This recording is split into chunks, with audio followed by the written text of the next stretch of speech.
हरिओम तत्सत। जन्म कुंडली विश्लेषण। यह वृषभ लग्न की कुंडली है। सबसे पहले सूर्य से फलादेश प्रारंभ करते हैं। तो सूर्य इस कुंडली में चतुर्थ भाव के स्वामी है, यानी माता, भूमि, भवन, वाहन के स्वामी है और यह एकादश भाव में विराजमान है, जिसके कारण आमदनी बहुत अच्छी होती है। माता, भूमि, भवन, वाहन का सुख प्राप्त होता है और यहां से सूर्य दृष्टि डालते हैं पंचम भाव में, तो जिसके कारण विद्या, बुद्धि, संतान का सुख प्राप्त होता है। परंतु सूर्य जो है इस पर शनि की दृष्टि है। देखिए यहाँ पे सूर्य अकेले थे, उसका फलादेश अलग था, जो कि मैंने आपको बताया कि आमदनी बहुत अच्छी होती है, माता, भूमि, भवन, वाहन का श्रेष्ठ सुख प्राप्त होता है। लेकिन जब शनि इसको पीड़ित कर रहे हैं तो जिसके कारण क्या होगा, फलादेश में परिवर्तन हो जाएगा, यानी आमदनी प्राप्त करने में कठिनाइयों का सामना करना पड़ता है।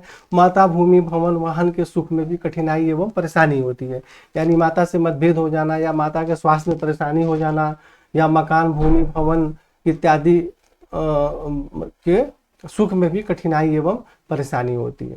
तो इसलिए यहाँ पर सूर्य की आराधना करना है और शनि से संबंधित आपको दान एवं उपाय करना है। चंद्रमा इस कुंडली में तृतीय भाव के स्वामी है, यानी पराक्रम के एवं भाई बहन के स्वामी है और यह भाग्य स्थान में शनि के साथ विराजमान है। चंद्रमा जो है उसको राहु, केतु और शनि पीड़ित करते हैं, तो चंद्रमा यहाँ शनि के साथ विराजमान हो गए और भाग्य स्थान में पीड़ित हो गए। शनि स्वराशि में विराजमान है, परंतु यदि आप किसी व्यक्ति को अपने घर में बुला के और उसको मारेंगे तो आपके ऊपर भी केस हो जाएगा और परेशानी उस घर में हो जाएगी। इसलिए ऐसा नहीं है कि शनि अपने घर में है तो परेशानी नहीं करेंगे। तो शनि और चंद्रमा एक साथ विराजमान होने के कारण भाग्य की उन्नति में कठिनाई एवं परेशानियां होती है और उसके साथ मतलब उन्नति होती है। और यहाँ से चंद्रमा अपने घर में दृष्टि डाल रहे हैं तो भाई बहन का सुख प्राप्त होता है, पराक्रम में वृद्धि होती है, लेकिन पीड़ित होने के कारण उसमें परेशानी होती है और ऐसे व्यक्ति को मानसिक परेशानी भी बनी रहती है, सही प्रकार से धर्म का पालन नहीं कर पाते हैं। तो इसलिए चंद्रमा का मंत्र जाप करें, सफेद चंदन का तिलक लगाएं और महामृत्युंजय मंत्र का जाप करें और प्राणायाम, मेडिटेशन इत्यादि भी ऐसे व्यक्ति को करना चाहिए।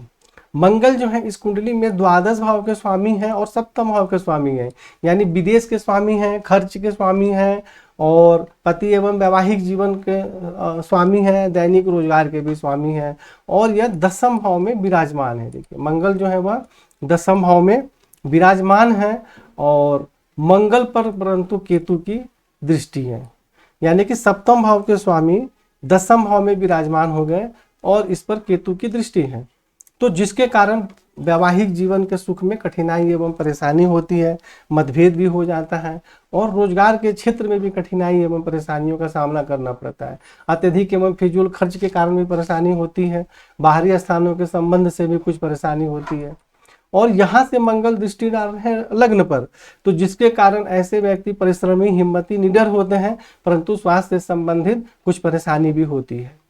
चतुर्थ भाव में दृष्टि के कारण माता, भूमि, भवन, वाहन का सुख भी प्राप्त होता है, परंतु जैसा कि मैंने बताया पीड़ित है तो श्रेष्ठ लाभ प्राप्त नहीं हो पाता है। और पंचम भाव में दृष्टि के कारण विद्या, बुद्धि के क्षेत्र में सफलता प्राप्त होती है, परंतु संतान से संबंधित परेशानी होती है। तो इसलिए मंगल से संबंधित जो उपाय आपको बताए गए हैं वह करना है और इसके साथ केतु से संबंधित उपाय तो करना ही है। बुध जो है इस कुंडली में द्वितीय भाव के स्वामी है, धन एवं कुटुंब के स्वामी है और पंचम भाव के स्वामी है, विद्या, बुद्धि, संतान के स्वामी है और यह सूर्य के साथ एकादश भाव में विराजमान है, जिसको कि बुध आदित्य योग भी हम बोलते हैं इसको। तो बुध और सूर्य एक साथ जब भी विराजमान होते हैं, अच्छे भाव के स्वामी होते हैं और अच्छे भाव में विराजमान होते हैं तो उसका श्रेष्ठ लाभ प्राप्त होता है। ऐसा नहीं कि कहीं भी सूर्य बुध विराजमान हो जाएंगे तो बुध आदित्य योग बन गया और बहुत अच्छा लाभ होगा। यहाँ पे बहुत अच्छा योग बना रहे हैं, परंतु जैसे सूर्य यहाँ पर पीड़ित हो रहे हैं तो उसके कारण श्रेष्ठ लाभ प्राप्त नहीं होगा।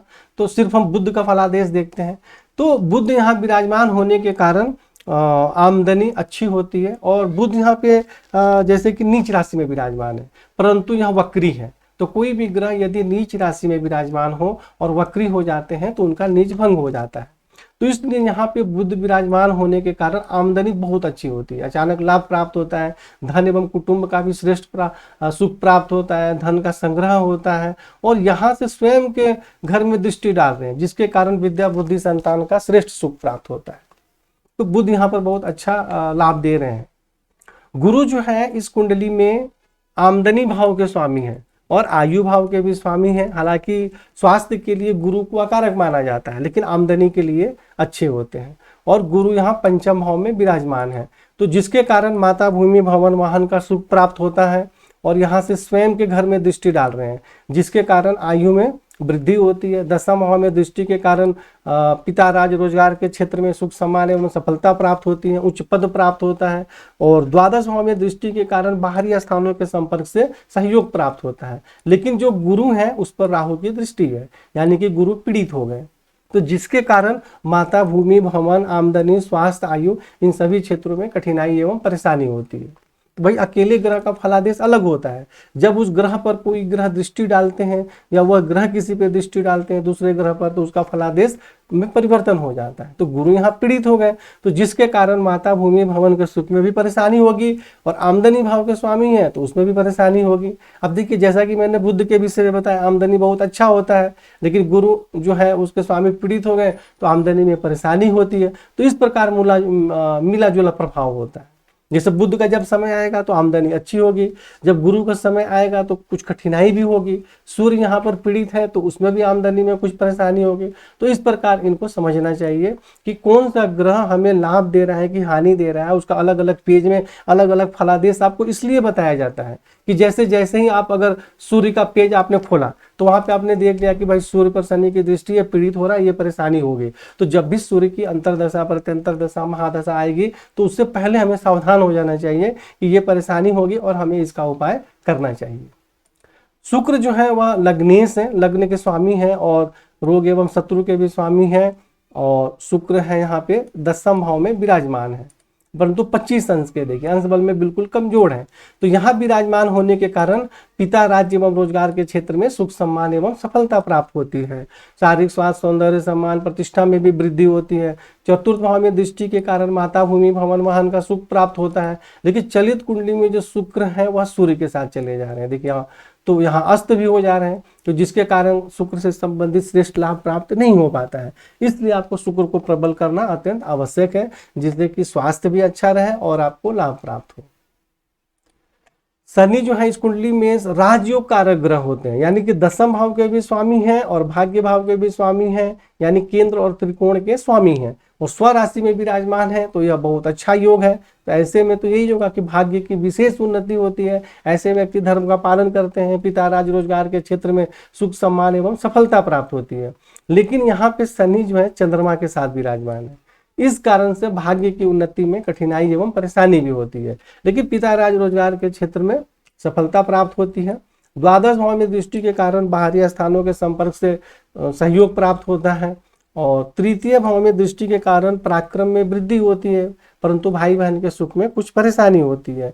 और षष्ठ भाव में दृष्टि के कारण शत्रु पक्ष पर प्रभाव रहता है, उस पर विजय प्राप्त होती है। ननिहाल पक्ष से भी सहयोग प्राप्त होता है, नौकरी में भी सफलता प्राप्त होती है।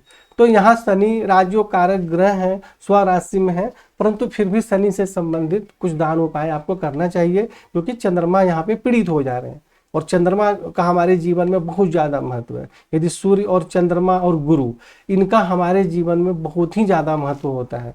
अगर ये कुंडली में चाहे अकारक भाव के स्वामी हो, कारक भाव के स्वामी हो, यदि ये पीड़ित हो जाते हैं तो जीवन की उन्नति में कठिनाई एवं परेशानी होती है। अच्छे अच्छे योग होने के बाद भी जीवन में सही प्रकार से उन्नति नहीं हो पाती है। तो यहाँ चंद्रमा भी पीड़ित है, सूर्य भी पीड़ित है, गुरु भी पीड़ित है, इसलिए इन चीज़ों को समझना आपको आवश्यक है।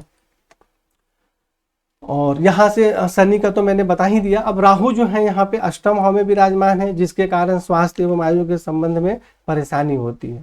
द्वादश भाव में दृष्टि के कारण खर्च अधिक रहता है, और परंतु द्वितीय भाव में दृष्टि के कारण धन एवं कुटुंब का सुख प्राप्त होता है। तो इस प्रकार एक ही ग्रह लाभ और हानि दोनों ही देते हैं। कहीं अपने मित्र के घर पे दृष्टि डालेंगे तो लाभ देंगे, शत्रु के घर पे दृष्टि डालेंगे तो परेशानी करेंगे। और यहाँ से चतुर्थ भाव में गुरु पर दृष्टि के कारण माता, भूमि, भवन, आमदनी, इन सब क्षेत्रों में कठिनाई एवं परेशानी होती है। तो इसलिए राहु से संबंधित दान एवं उपाय करना है। राहु का रत्न आपको बिल्कुल भी धारण नहीं करना है। केतु यहाँ पे द्वितीय भाव में विराजमान है, जिसके कारण धन एवं कुटुंब के सुख में कुछ कठिनाइयों के साथ लाभ प्राप्त होता है, और थोड़ी वाणी में भी उग्रता होती है, क्योंकि केतु में मंगल के समान गुण होते हैं। और यहाँ से षष्ठ भाव में दृष्टि के कारण शत्रु पक्ष पर प्रभाव रहता है, नौकरी में सफलता प्राप्त होती है। और अष्टम भाव में दृष्टि के कारण आयु में वृद्धि होती है, परंतु पेट के सबसे निचले भाग में कुछ परेशानी होने की संभावना रहती है, तो उसके लिए भी सावधान रहना चाहिए। और दसम भाव में मंगल पर दृष्टि डालने के कारण वैवाहिक जीवन के सुख में कठिनाई एवं परेशानी होती है, रोजगार के क्षेत्र में भी कठिनाई एवं परेशानियों का सामना करना पड़ता है। और मंगल जो है द्वादश भाव का स्वामी है, तो अत्यधिक एवं फिजूल खर्च के कारण भी परेशानी होती है। तो केतु से संबंधित दान एवं उपाय करना अत्यंत ही आवश्यक है। यानी राहु केतु शनि से संबंधित आपको बिल्कुल भी रत्न धारण नहीं करना है, जो उपाय आपको बताए गए हैं वही उपाय करना है।